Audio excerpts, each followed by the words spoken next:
Also in Washington is Republican Senator Jim DeMint of South Carolina. Senator, good morning. Good morning, Charlie. Senator, what do you think is going to happen? I wish I knew. Though most of us here are not in the loop of what they're discussing, but I do know this, that this government doesn't need more money. This country needs less government. To take more money out of the real economy and give it to politicians and bureaucrats, no matter who you take it from, is not going to help the middle class or anyone else. The president's proposal clearly is not a plan. It's not a solution. It'll fund the government for a few days. So we all realize it's a political trophy. It's not a solution. But the president's been campaigning against these tax rates for a long time, and he'll probably eventually get his tax increases one way or another. So if he will get them, why not get them now and compromise and avoid going off the fiscal cliff?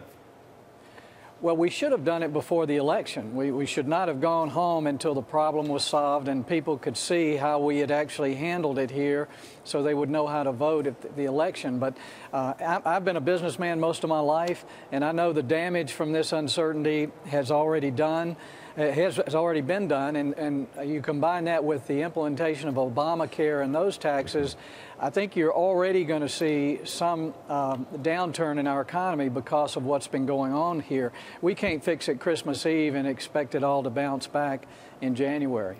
Senator, you're talking about the damage that's been done. You released a statement last week saying this is not rocket science. And with that in mind, why can't we come to terms? You know, the public is viewing the Republican Party very negatively. Are you concerned about that? Well, I'm not so much concerned about the parties. I think both parties have failed our country. And I know what the American public has been told. The president campaigned on raising taxes and getting rid of the Bush-era tax cuts.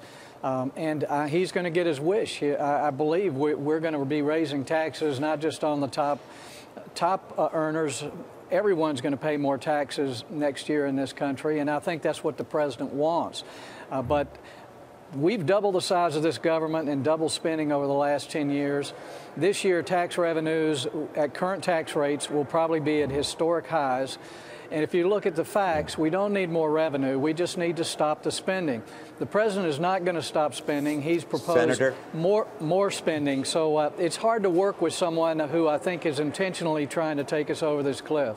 Senator, you've announced that you're going to leave the Senate and go to a think tank to make the case for conservatism in America. Why are you doing that? Well, I can see conservative ideas working all over the country. A number of states are implementing conservative ideas. Their economies are turning around. Jobs are being created.